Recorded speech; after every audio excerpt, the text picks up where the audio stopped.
Assalamualaikum warahmatullahi wabarakatuh. Perkenalkan, nama saya Zirza Cida Fatima Pasaribu, NIM 3202422011, kelas E reguler 2020. Baiklah, di sini saya akan menjelaskan tentang permasalahan yang kerap terjadi di lingkungan sekitar saya. Di sini saya mengangkat tema yang berjudul kekerasan seksual terhadap anak. Berikut penjelasannya. Dalam hal ini saya akan membahas seperti apa latar belakang yang melatar belakangi tindak kekerasan seksual pada anak dan pasal-pasal perlindungan anak, dan yang ketiga pengaruh lingkungan, serta yang terakhir sebab anak dijadikan objek kekerasan seksual. Berikut penjelasan dari beberapa poin tersebut. Tingkah laku kriminalitas kekerasan seksual memiliki tingkat kuantitas yang cukup tinggi di Indonesia, dan tak jarang yang menjadi korban dalam kasus kriminalitas jenis ini adalah anak yang masih di bawah umur.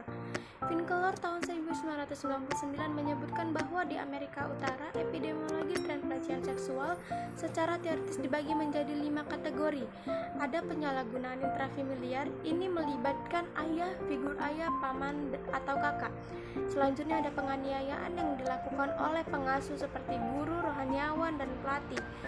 Anak-anak dianiaya secara seksual atau diperkosa oleh anak muda yang sendirinya masih di bawah umur, sedangkan korbannya yaitu perempuan dan anak-anak yang dieksploitasi di pasar. Sebagai pekerja seks komersial, ada beberapa alasan mengapa anak sering kali menjadi target kekerasan seksual, yaitu yang pertama, anak selalu berada pada posisi yang lebih lemah dan tidak berdaya. Yang kedua, moralitas masyarakat khususnya pelaku kekerasan seksual yang rendah. Yang ketiga, kontrol dan kesadaran orang tua dalam mengantisipasi tindak kejahatan pada anak yang rendah. Heritin Tanjung 2019, dari beberapa penelitian yang telah ada sebelumnya dapat dilihat bahwa jarang kekerasan seksual terhadap anak dilakukan oleh orang asing atau orang yang tidak dikenal oleh korban. Perlindungan anak merupakan segala kegiatan untuk menjamin dan melindungi anak dan hak-hak agar dapat hidup, tumbuh, dan berkembang dan berpartisipasi secara optimal serta mendapatkan perlindungan dari kekerasan dan diskriminasi. Adapun pasal perlindungan anak seperti Undang-Undang Nomor 23 Tahun 2002 tentang perlindungan anak yang termuat dalam bab 12, yaitu pada pasal 77 sampai dengan pasal 90, serta Undang-Undang 39 Tahun 1999 tentang HAM, pasal 65 mengatur tentang adanya hak untuk mendapatkan perlindungan dari kegiatan eksploitasi dan pelecehan seksual, penculikan, perdagangan anak, serta berbagai bentuk penyalahgunaan narkotika, psikotropika, dan zat adiktif lainnya. Selanjutnya, dalam Undang-Undang Nomor 23 Tahun 2002 Pasal 88 mengatur adanya ketentuan pidana bagi setiap orang yang mengeksploitasi ekonomi ataupun seksual pada anak dengan maksud menguntungkan diri sendiri atau orang lain. Hal ini dapat dipidana dengan pidana penjara paling lama 10 tahun atau denda paling banyak 200 juta rupiah. Lingkungan memiliki pengaruh yang sangat dominan dalam segala tingkah laku individu, termasuk pelaku kekerasan seksual. Lingkungan tidak hanya berpengaruh secara fisik, tetapi juga secara psikologis dan sosial bagi masyarakat di dalamnya.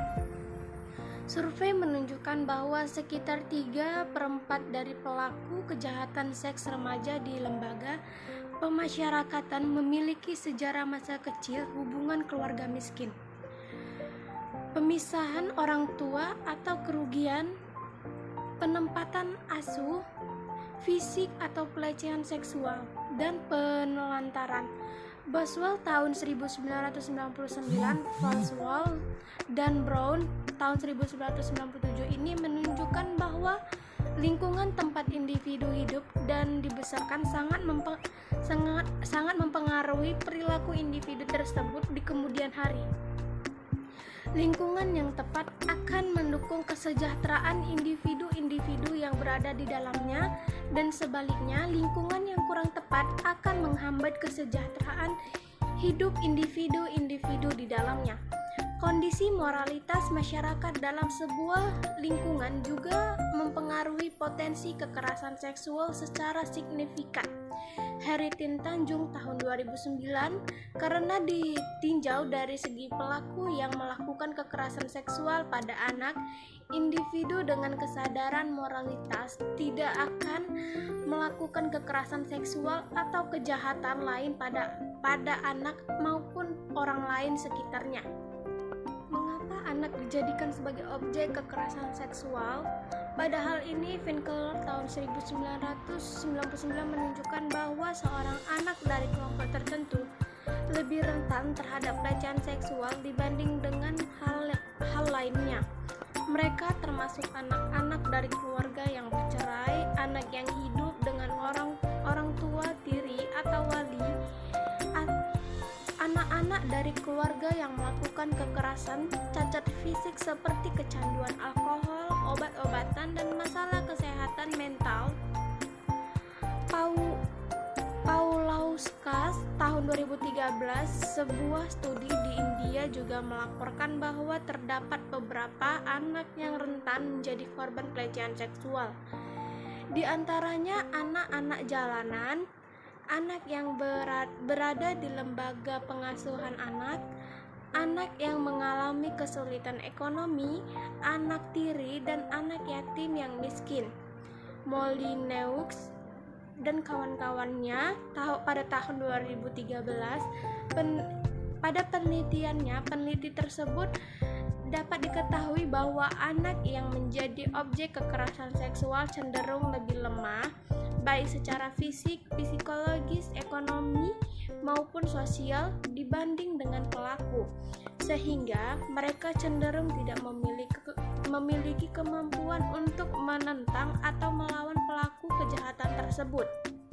Kesimpulan yang saya dapat berdasarkan penjelasan tersebut dapat dibuktikan bahwa kekerasan seksual marak dilakukan oleh orang-orang dewasa kepada anak-anak di bawah umur.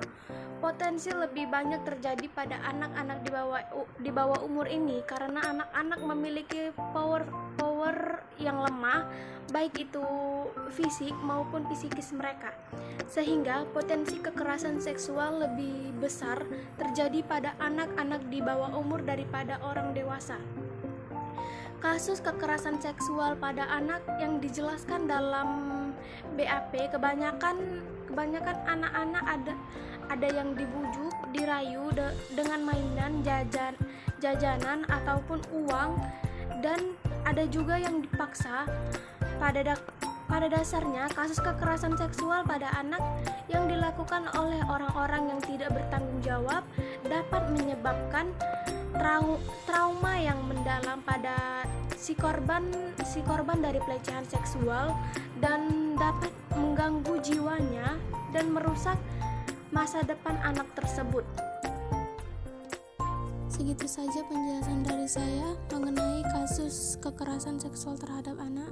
Saya ucapkan sekian dan terima kasih.